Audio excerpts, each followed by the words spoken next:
Det er et fantastisk og spektakulært landskab, vi kommer igennem på vej ned til minen. Det er sjovt at tænke på, at det er nogle af verdens ældste klippeformationer, som den her rubinmine er omgivet af.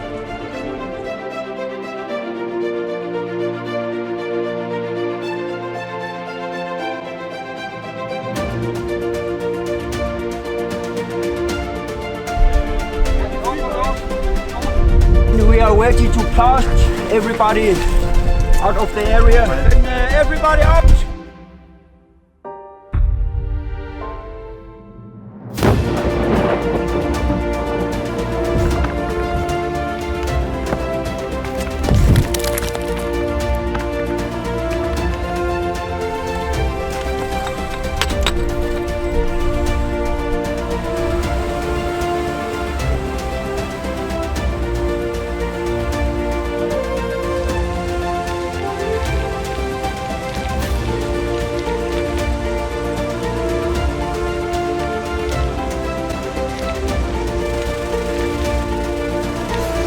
We're absolutely thrilled to be partnering up with Hartmann's, one of the most prominent jewellery retailers in the Scandinavian countries, to help us tell the story of the Greenland Ruby and how this beautiful gem is going to find its way from the mine into the marketplace.